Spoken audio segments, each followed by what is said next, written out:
എല്ലാവരും ഞങ്ങളെ ഇങ്ങനെ ആദ്യം എടുക്കാൻ പാവം നടന്നെ കണ്ടോ അപ്പനെ കണ്ടോ? അല്ല ഞാൻ ചോദിക്കട്ടെ, ഞാൻ നോക്കുമ്പോൾ രാവിലെ എന്നിട്ട് എന്നെ കാണിച്ചു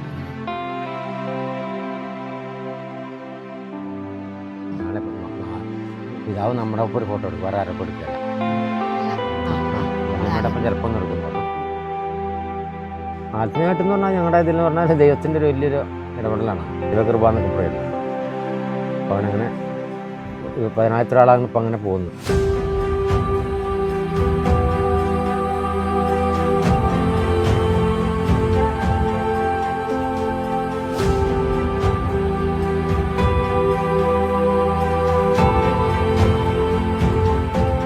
ദൈവവിളി എന്ന് പറഞ്ഞാൽ ഞങ്ങളുടെ അതിൽ എല്ലാവർക്കും പോകാൻ പറ്റുകയില്ല. പോയാലും തിരിച്ചൊരു കൊല്ലം അല്ല 6 മാസം കഴിയുമ്പോൾ തിരിച്ചു വരും, അല്ല 2 കൊല്ലം കഴിയുമ്പോൾ തിരിച്ചു വരും. ഇങ്ങനെ പോകാൻ ചിലപ്പോൾ ഞങ്ങൾ കുറച്ച് നിരുത്സാഹപ്പെടുത്തിയായിരുന്നു, പോകണ്ട ഞങ്ങൾ പറഞ്ഞത്. പിന്നെ പുള്ളി തീരുമാനം എടുത്തു കഴിഞ്ഞു. പിന്നെ പുള്ളി അങ്ങനെ ഞങ്ങൾ പറയുമ്പോൾ ഞങ്ങളെ എതിർക്കുമായിരുന്നു.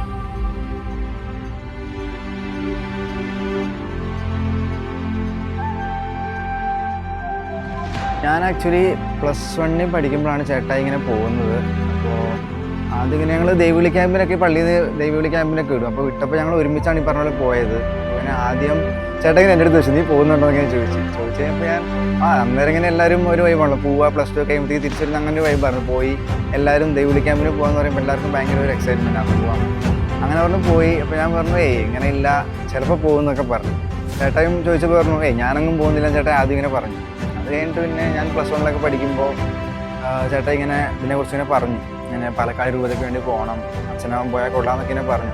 അപ്പോൾ ഞാൻ ആദ്യം വിചാരിച്ചു ചിലപ്പോൾ പോകും, തിരിച്ചു വരുമായിരിക്കും. എനിക്കിപ്പോൾ ജസ്റ്റ് എല്ലാവർക്കും തോന്നുന്ന പോലെ പോയിട്ട് കുറച്ച് കൊല്ലം കഴിയുമ്പോൾ തിരിച്ചു വരില്ല, പറ്റില്ല എന്ന് തോന്നിയിരുന്നു. അപ്പോൾ അങ്ങനത്തെ ഒരു വൈബായിരിക്കും ഞാനും വിചാരിച്ചു. പിന്നെ പുള്ളി ഇങ്ങനെ പറഞ്ഞു പാലക്കാട് രൂപതയല്ല, പറഞ്ഞ പോലെ മിഷൻ ഗുജറാത്ത് അല്ലെങ്കിൽ പുറത്തേക്ക് പോകുന്ന സേവനം അങ്ങനത്തെ ഒരു ടൈപ്പ് ഇതിലേക്കാണ് പോകേണ്ടതെന്നൊക്കെ പറഞ്ഞു.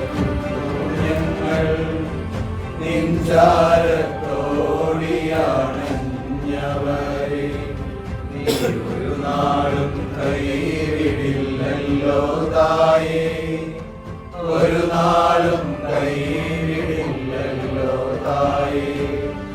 ശരണം ഗമിപ്പോ നിൻ തൃപ്പാദത്തിൽ, കരുണതൻ നിറകുടമാകുമമ്മേ. ശരണം ഗമിപ്പോ നിൻ തൃപ്പാദത്തിൽ, കരുണതൻ നിറകുടമാകുമമ്മേ. കനിവോടെ ഇവരെ നീ കാക്കണമേ, കന്യകമാരുടെ റാണി.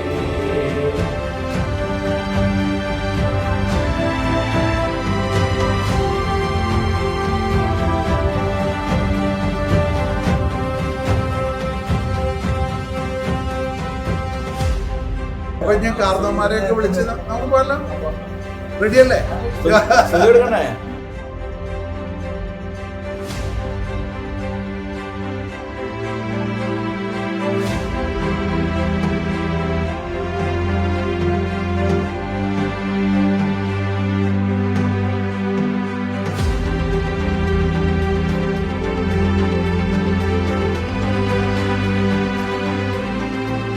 വൈദ്യരാകുക ഡോക്ടറാകുക എന്ന് പറയുന്ന പോലെ അല്ല, വൈദികനാകുക എന്ന് പറഞ്ഞാൽ അതൊരു ദൈവവിളി തന്നെയാണ്. നമുക്കൊന്നും പറയാൻ പറ്റില്ല. അങ്ങനെ പിള്ളേരങ്ങനെ പിന്നെ ശിക്ഷണം, പിള്ളേർ വളർന്നു വരുന്ന സാഹചര്യം, ദൈവഭക്തി, നമ്മൾ കാരണവന്മാർ കാണിക്കുന്ന ഇതുണ്ടല്ലോ, അമ്മ അപ്പൻ അവർ കാണിക്കുന്ന അവരുടെ അതിലൂടെയാണ് അവർക്ക് അത് കിട്ടുന്നത്. പുള്ളിക്കാരത്തിന് നല്ല വിശ്വാസവും എനിക്കില്ലെന്നല്ല പറയുന്നത്. അപ്പോൾ കുട്ടി നോക്കുമ്പോൾ ഇതാണ് 4 നേരം കൊന്തല്ലുന്ന അമ്മ, ഉപവാസം നോക്കുന്ന അമ്മ. ഇതേപോലെ പറഞ്ഞത് എനിക്കൊരു ക്രിസ്മസ് സമയത്ത് എന്നോട് ഇങ്ങനെ ഒരു അമ്മച്ചി ചോദിച്ചൊരു ചോദ്യമാണ് എന്നെ ചിന്തിപ്പിച്ചത്. സെമിനാരിൽ പോകാൻ ആഗ്രഹമില്ലേ, അച്ഛനാവാൻ ആഗ്രഹമില്ലേ? ആ ചോദ്യം എന്നെ ഭയങ്കരമായിട്ട് ഡിസ്റ്റർബ് ചെയ്യാൻ തുടങ്ങി. എപ്പോഴും എന്നെ ഇങ്ങനെ ബ്രിക്ക് ചെയ്തുകൊണ്ടിരിക്കാൻ തുടങ്ങി. കാരണം എനിക്ക് പള്ളിയിൽ നിൽക്കാൻ പറ്റുന്നില്ല. പള്ളിയിൽ നിൽക്കുമ്പോഴൊക്കെ എൻ്റെ മനസ്സിലോട്ട് ഈ ചോദ്യമാണ്, എനിക്ക് അച്ഛനാവണ്ടേ. അപ്പോൾ എൻ്റെ സ്വസ്ഥത പോയി. ഞാൻ എൻട്രൻസ് എഞ്ചിനീയറിംഗ് ബാക്ക്ഗ്രൗണ്ട്, ആ ഒരു ചിന്ത മൊത്തം വിട്ടു. പക്ഷെ എനിക്ക് വീട്ടിൽ ചോദിക്കാൻ പേടിയായിരുന്നു. കാരണം ഇവിടുന്ന് ഹോസ്റ്റലിലൊക്കെ നിർത്തി ഇങ്ങനെ കോച്ചിങ്ങിന് വിട്ട് പഠിപ്പിക്കുക. അപ്പോൾ പെട്ടെന്ന് ഒരു ദിവസം വന്നിട്ട് അച്ഛനാണെന്ന് പറഞ്ഞിട്ടുണ്ട്, പിന്നെ എന്തിനാ എന്തിനു പോയെന്ന് ചോദിക്കും. ഞാനിങ്ങനെ പേടിച്ചാണല്ലോ ഞാൻ ചോദിച്ചു കഴിഞ്ഞപ്പോൾ കുഴപ്പമില്ല, അവർക്ക് സന്തോഷത്തോടെ അവർ പറഞ്ഞു. പക്ഷെ അത് കഴിഞ്ഞിട്ട് എവിടെ പോകണം എന്ത് പോകണം എന്നറിയില്ല. ഞാനൊരു വർഷം എടുത്തു മുന്നോട്ട് എങ്ങനെ ഇത് തന്നെയാണോ. പിന്നെ എനിക്ക് മറ്റൊരു പേടി എന്ന് പറഞ്ഞാൽ ഇതല്ലെങ്കിൽ ഇനി പോയിട്ട് തിരിച്ചു വരേണ്ടത്, ഇത് ഭയങ്കര ഇതായിരുന്നുകൊണ്ട് ഞാൻ വേണ്ട അങ്ങനെ നീട്ടിക്കൊണ്ട് പോകുന്നു. അങ്ങനെ ഞാൻ ഒരു വർഷം തീരുമാനിക്കാൻ വേണ്ടി ധ്യാനം കൂടുതലും ജീസസ് യൂത്ത് മൂവ്മെന്റിലോട്ടൊക്കെ പോയത്. അങ്ങനെയാണ് ഞാൻ ഡിസൈൻ ചെയ്ത ഒരു വർഷം. ആ ഒരു ടൈമിലാണ് പ്രതീക്ഷിക്കാതെയാണ് ഒരു അച്ഛനെ ഇതേപോലെ കണ്ടത്. അച്ഛൻ ഇതേപോലെ ഒരു ഞായറാഴ്ച കുർബാന കഴിഞ്ഞ് പോയ അച്ഛൻ ഓപ്പറേഷനിൻ്റെ മുഖത്തൊന്ന് വിട്ടു. അങ്ങനെ കണ്ട് അങ്ങനെയാണ് ഞാൻ ഗുജറാത്ത് രാജ്കോട്ട് രൂപതയിലേക്ക് പോകുന്നത്.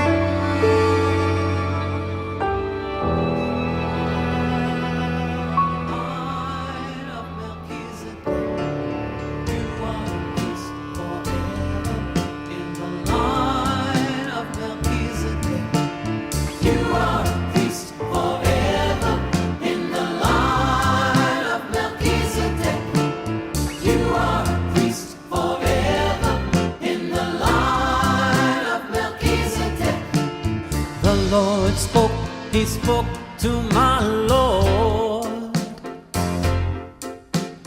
Sit at my right hand, till I make enemies Lord. I will make your enemies your footstool.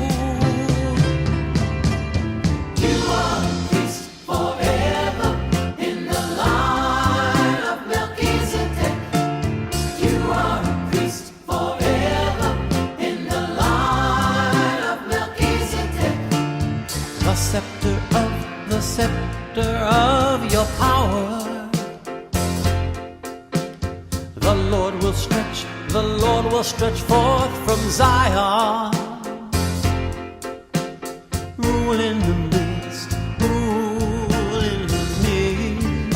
ഞാൻ എത്രമാത്രം എൻ്റെ സ്പിരിച്വൽ ലൈഫിൽ ദൈവത്തോട് അടുത്ത് നിൽക്കുന്നു, അപ്പോഴാണ് എനിക്ക് കൂടുതൽ ഈ ലൈഫിൽ സന്തോഷം കണ്ടെത്താൻ പറ്റും. അല്ലെങ്കിൽ നമ്മൾ ഏൽപ്പിക്കുന്ന കാര്യങ്ങൾ ചെയ്തു പോകും.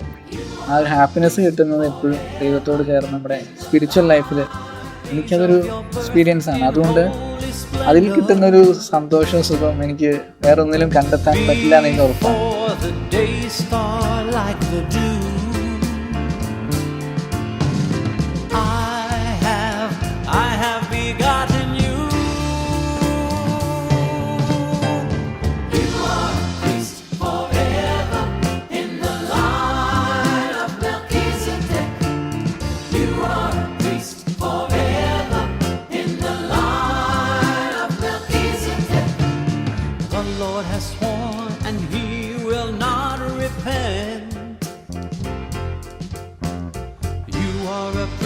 Forever, forever, in the line of Melchizedek. You are a priest forever, in the line of Melchizedek. You are a priest forever, in the line of Melchizedek. ഇതുപോലെ ആൾക്കാരെ പൂവൊക്കെ വെച്ച് കയറി നിൽക്കുമ്പോൾ കാണാൻ നല്ല രസമല്ലേ മോനെ, ഈശോയുടെ അടുത്ത് നിൽക്കാൻ വരെയും ചോദിക്കുമായിരുന്നു.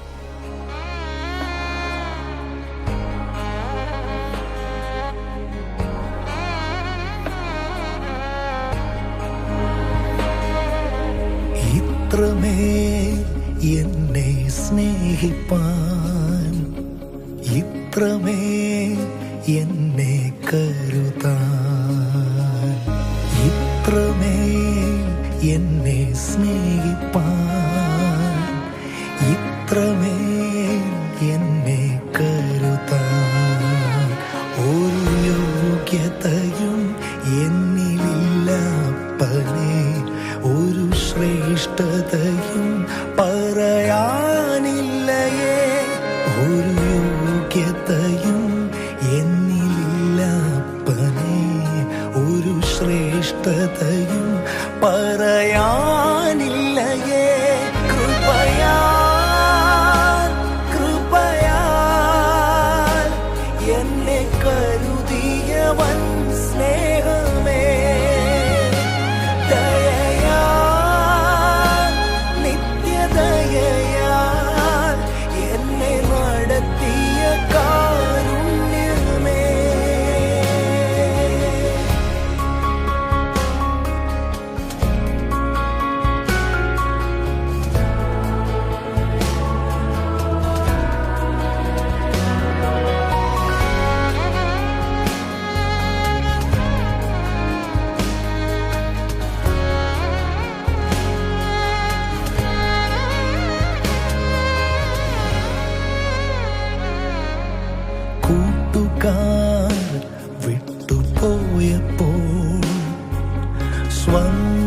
ബന്ധങ്ങൾ അകന്നപ്പോൾ കൂട്ടുകാർ വിട്ടുപോയപ്പോൾ സ്വന്ത ബന്ധങ്ങൾ അകന്നപ്പോൾ എന്നരികിൽ വന്നു മാറോടണച്ചു പുതുകൃപകൾ നൽകി എന്നെ ചേർത്തണച്ചോൻ എന്നരികിൽ വന്നു മാറോടണച്ചു പുതുകൃപകൾ നൽകി എന്നെ ചേർത്തണച്ചോൻ കൃപയാൽ കൃപയാൽ എന്നെ കരുതിയവൻ സ്നേഹമേ ദയയാൽ നിത്യദയയാൽ എന്നെ നടത്തിയ കാരുണ്യമേ. ഒത്തിരിയേറെ സ്നേഹത്തോടും സന്തോഷത്തോടും നന്ദി നിറഞ്ഞ ഹൃദയത്തോടും കൂടിയാണ് ഞാൻ ഈ അൽത്താരയിൽ നിൽക്കുന്നത്. ആദ്യം നന്ദി പറയുന്നത് പരിശുദ്ധ അമ്മയോടാണ്. എന്നെ ഈശോയുടേതാക്കിയത് ഈ അമ്മയാണ്. എൻ്റെ ജീവിതത്തിൽ എന്തെങ്കിലും നന്മകളുണ്ടെങ്കിൽ അത് അമ്മയുടെ മാധ്യസ്ഥവും സഹായവും കൊണ്ടാണ്. തൻ്റെ തിരുപുത്രൻ്റെ പൗരോഹിത്യത്തിലേക്ക് എന്നെ ധൈര്യപൂർവ്വം അടുപ്പിച്ചതും അമ്മ തന്നെയാണ്. പരിശുദ്ധ അമ്മയുടെ സഹായവും മധ്യസ്ഥവുമാണ് എന്നെ ഇന്ന് ഈ അൽത്താരയിൽ ഉറപ്പിച്ചു നിർത്തുന്നത്. പരിശുദ്ധ അമ്മയ്ക്ക് നന്ദി.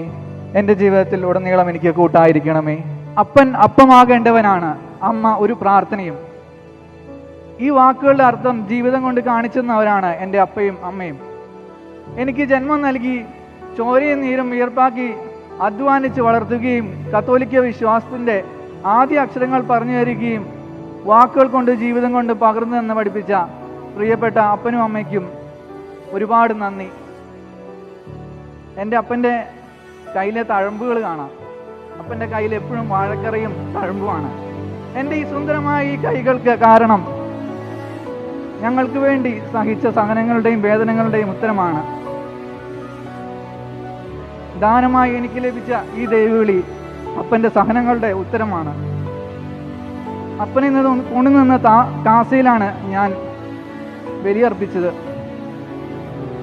അപ്പൻ്റെ സഹനങ്ങളും വേദനകളും എല്ലാം കർത്താവിൻ്റെ തിരുബലിയോട് തിരുരക്തത്തോട് ചേർത്ത് അർപ്പിക്കാൻ ദൈവം അപ്പൻ്റെ പ്രാർത്ഥനകളും സഹനങ്ങളും എല്ലാം അവസരമാക്കി.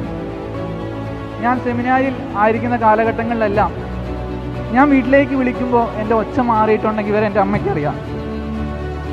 ഫോൺ വെക്കുമ്പോൾ അമ്മ ഇങ്ങനെ പറയുള്ളൂ, കൊച്ചു വിഷമിക്കണ്ട, അമ്മ പ്രാർത്ഥിച്ചു കൊള്ളാം. ഞാനിന്നിവിടെ അൽത്താരയിൽ നിൽക്കുന്നുണ്ടെങ്കിൽ അതെൻ്റെ അമ്മയുടെ പ്രാർത്ഥനയുടെ ത്യാഗത്തിൻ്റെയും വിലയാണെന്ന് എനിക്ക് ഉറച്ചു പറയാൻ കഴിയും. കാരണം അമ്മയുടെ പ്രാർത്ഥനയുടെ വില ഞാൻ ഇന്നറിയുന്നു.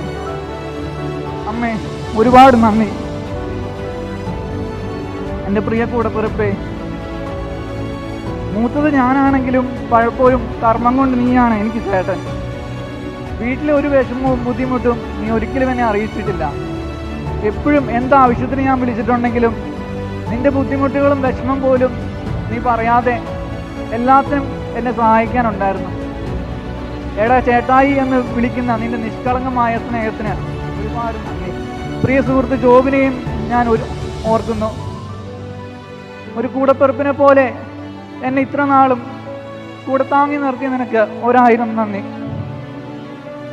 സ്വർഗത്തിൽ എനിക്ക് വേണ്ടി മാധ്യസ്ഥം വഹിക്കുന്ന 3 വിശുദ്ധാത്മാക്കളുണ്ട് എൻ്റെ കൂടെ ജീവിച്ച് എന്നെ താങ്ങും തണലുമായി ധൈര്യപ്പെടുത്തി പോയവർ.